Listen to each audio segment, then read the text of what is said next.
حضرت شاہ رکن الدین عالم رحمۃ اللہ تعالی علیہ کی ذات کی جو کوالٹیز ہیں نا، ان میں سے ایک خصوصیت یہ بھی ہے کہ آپ کے جو معاصر لوگ تھے، یعنی جو نیکوکار تھے، ان کے لیے بھی حضرت کی شخصیت جو ہے وہ تحریک ثابت ہوتی تھی. بڑی بات ہے. آج ان کا ذکر ہمارے لیے تحریک کا ذریعہ ہے. ہم عمل کے اندر جو ہے وہ تحریک محسوس کرتے ہیں. آپ کی شخصیت اس دور میں جو علماء تھے، صوفیاء تھے، نیکوکار تھے، ان کے لیے معاون ثابت ہوا کرتی تھی. تو آج انشاءاللہ ان کا ذکر ہم کریں گے. آپ جانتے ہیں کہ ملتان کی جو زمین ہے نا، یہ اس پاک اور ہند کے خطے کے لیے نہایت اہمیت کی حامل رہی ہے. بلکہ بعض تاریخ نگار فرماتے ہیں کہ اس کی تاریخ 5000 سال پرانی ہے. اچھا.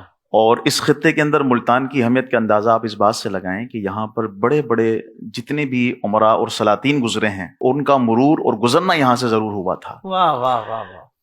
اور شاہ رکن الدین عالم رحمۃ اللہ تعالی علیہ، جن کا آج ہم ذکر خیر یہاں کر رہے ہیں، آپ کا جو بنیادی نام ہے جو آپ کے گھرانے نے تجویز کیا وہ رکن الدین ہے.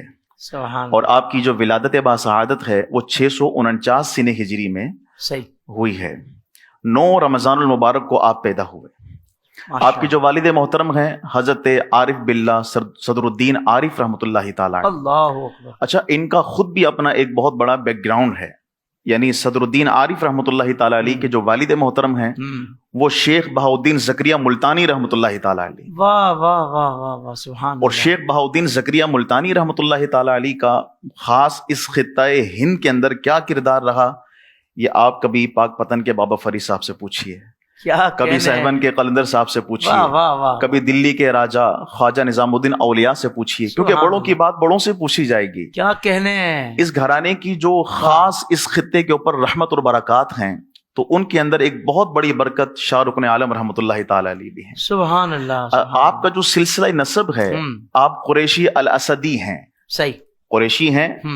اور 24 واسطوں سے نبی محترم صلی اللہ علیہ وسلم کے جو جد ہیں حضرت قصی بن کلاب، 24 واسطوں سے آپ کا نسب وہاں جا کر مل جاتا ہے. واہ واہ واہ. اور حضور علیہ السلام کے جو مشہور ایک صحابی ہیں جو فتح مکہ پر ایمان لے کر آئے، حضرت حبار بن اسود رضی اللہ تعالی عنہ، ان کی اولاد اور ذریت میں سے آپ کا بھی سلسلہ نسب ہے. واہ واہ واہ، سبحان. اور حضرت حبار بن اسود رضی اللہ تعالی عنہ جب ایمان لے کر کے آئے نا، اس سے پہلے آپ کی ایک تاجرانہ زندگی تھی، لیکن جب حضور کی زلفوں کے اسیر ہوئے تو پھر ساری زندگی مکے کے ارد گرد ہی گزار دی.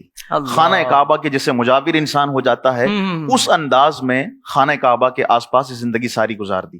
انہی کی اولاد میں سے حضرت سیدنا شاہ رکن الدین عالم رحمۃ اللہ تعالی علیہ. واہ واہ واہ واہ، سبحان اللہ سبحان اللہ. تو حضرت ولادت باسعادت کے حوالے سے بھی بتائیں نا، کیونکہ ایک تو خود آپ ہستی بڑی ہیں، مگر تعلق آپ کا کس خانوادے سے ہے، اس حوالے سے بتائیں. جب اس خانوادے میں یہ چشم و چراغ آیا تو کیا کیفیت تھی؟ حضرت سیدنا صدر الدین عارف رحمۃ اللہ تعالی علیہ آپ کے والد صاحب ہیں. صحیح. ٹھیک. آپ کے والد صاحب خود ایک شیخ بہاؤدین زکریا ملتانی کے صاحبزادے ہیں. سبحان اللہ. اچھا، اسی طرح آپ کی جو والدہ محترمہ ہیں، آپ کی والدہ محترمہ وہ عارفہ ہیں اپنے دور کی. اللہ. زہد میں، تقوی میں، ورا میں ان کا اس وقت کوئی ثانی نہیں تھا. رابع عصر آپ کہلایا کرتی تھی. اور جب شاہ رکن الدین عالم رحمۃ اللہ تعالی علیہ کے جو والد محترم ہیں جب یہ حج کے لیے مکہ مکرمہ پہنچے تو وہاں شہزادی فرغانہ نے حضرت صدر الدین عارف کو دیکھا، آپ کو پسند کیا کہ اس نوجوان کے اندر زہد اور تقوی اور اس کا جو نور ہے جبیں سے جھلک رہا ہے. آپ واپس آئیں اپنی سلطنت میں. اپنے والد صاحب سے ریکویسٹ کی کہ مجھے اس فلاں خاندان کے اندر شادی کرنی ہے جو سلطان غوث بہاؤدین زکریا ملتانی کا خاندان ہے. واہ واہ واہ. وہاں میری شادی کر دی جائے. واہ واہ واہ. کس سے شادی کرنی ہے؟ تو بتایا گیا کہ غوث بہاؤدین ملتانی رحمۃ اللہ تعالی علیہ جو ہیں ان کا ایک صاحبزادہ ہے صدر الدین عارف، مجھے ان سے شادی کرنی ہے. تو سلطان اس گھرانے میں خود چل کر آیا اور اپنی بیٹی کا رشتہ لے کر کے آیا. تو یوں پاک دامن بی بی راستی رحمۃ اللہ تعالی علیہ، ان کا نکاح حضرت صدر الدین عارف رحمۃ اللہ تعالی علیہ سے ہوا، اور اس نکاح کی برکت جو ہے وہ شاہ رکن الدین عالم رحمۃ اللہ تعالی علیہ. سبحان اللہ سبحان اللہ. سلطان کی شہزادی ہیں اللہ، مگر تقوی و پرہیزگاری جن کا معیار ہے. معیار ہے پسندیدگی کا معیار بھی ہے کہ تقوی اور تقویٰ اور پرہیزگاری. پرہیزگاری. سبحان تو اب ایسی والدہ ہوں تو ظاہر بات ہے حضرت تربیت بھی اسی طرز پہ ہوئی ہوگی. اللہ. تو ہم نے سنا ہے کہ وہ لوری کی جگہ قرآن پاک سنایا کرتی تھی اور جو ہے نا وہ ساتھ ہی جب دودھ پلاتی تھی تو یہ آپ کا خاص اہتمام ہوتا تھا. اچھا آپ کی جو والدہ محترمہ ہیں یہ حافظہ بھی تھی قرآن کی اللہ اکبر. اور اتنی محویت سے قرآن پڑھا کرتی تھیں کہ اس کا اندازہ آپ اس بات سے لگائیں کہ جب بھی ماں اپنے بچے کو سلاتی ہے نا تو وہ اسے میٹھی میٹھی وہ باتیں اس کے ساتھ کرتی ہے, اللہ اکبر. اس کو ترنم میں کچھ نہ کچھ سناتی ہے. کبھی ماموں کی کوئی تعریف سنائے گی, نانی اماں کی تعریف سنائے کبھی گی, چاند تاروں کی باتیں, کبھی چاند تاروں کی باتیں ہوتی ہیں. لیکن آپ کی والدہ محترمہ چونکہ حافظہ قرآن تھی تو آپ جب اپنی گود میں اور آغوش رحمت میں شاہ رکن الدین عالم رحمۃ اللہ تعالی علیہ کو جب سلانے لگتی نا تو آپ رب کا کلام سنایا کرتی. اللہ اکبر اللہ اکبر. اور رب کا کلام سننے میں شاہ رکن الدین اتنی محویت اختیار فرما جاتے تھے. آپ کی والدہ کہتی ہیں رمضان میں پیدا ہوئے ہیں اور رمضان شریف کے اندر جب آپ پیدا ہوئے تو روزوں کے درمیان روزوں کے اوقات میں آپ دودھ نہیں پیا کرتے تھے, احتیاط فرمایا کرتے تھے.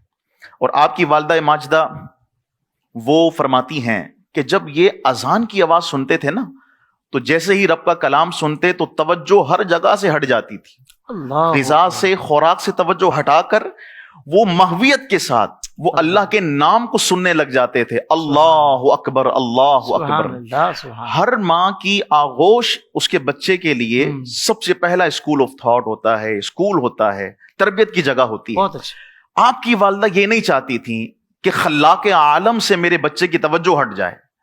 ہر موقع پر آپ نے ابتدا ہی سے آپ نے آغاز ہی اپنے بچے کا ایسا کروایا ہے, اسی لیے آپ عروج کے اوپر قطب الاقطاب کے منصب پر فائز ہوئے. اللہ اکبر. یہ آپ کی والدہ محترمہ کی ان تک محنت اور کاوشوں کا نتیجہ ہے. سبحان اللہ. سوشل میڈیا پر اسلام کی صحیح تعلیمات جاننے کے لیے ابھی حافظ سائر قادری کا نیا YouTube channel Islamic digital studio subscribe کر لیں اور ہاں نوٹیفیکیشن بیل آئیکن کو بھی پریس کر لیں تاکہ ہماری نئی ویڈیوز آپ تک بر وقت پہنچ سکے.